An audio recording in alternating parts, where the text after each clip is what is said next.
मराठ्यांबाबत काढलेल्या अध्यादेशावर ओबीसी नेत्यांकडून आक्रमक प्रतिक्रिया येऊ लागलेल्या आहेत। सरकारने काढलेला अध्यादेश म्हणजे ओबीसी समाजावर झालेला आघात आहे।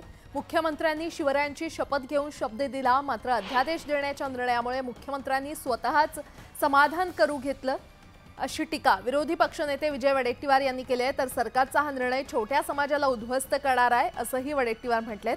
आरक्षणाची मर्यादा वाढवून आरक्षण का देत नाही असा सवाल करत हा अध्यादेश सुप्रीम कोर्टात टिकणार नाही, फक्त निवडणुका काढून घेण्यासाठी निर्णय झाल्याचं देखील वडेट्टीवार म्हटले।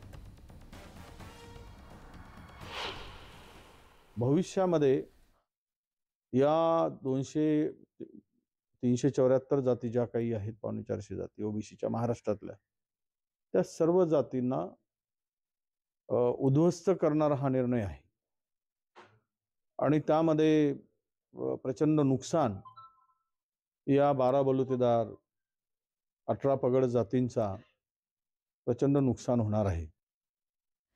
सरकारने मनोज जरांगेंच्या मागणीनुसार मराठा समाजाला ओबीसी आरक्षणाचा लाभ देणारा अध्यादेशाचा मसुदा तयार केलाय, मात्र मराठ्यांच्या या ओबीसी आरक्षणाला कोर्टात आव्हान देण्यात येणार आहे। वकील गुणरत्न सदावर्ते आरक्षण मसुद्याच्या विरोधात कोर्टात जाणार आहेत। वाशीमध्ये मुख्यमंत्री एकनाथ शिंदेंनी मनोज जरांगेंना मराठ्यांची कुणबी नोंद सापडलेल्यांना ओबीसी प्रमाणपत्र देण्याचा अध्यादेश काढल्याचं पत्र दिलं होतं आणि त्यावरून वकील गुणरत्न सदावर्ते आक्रमक झाले।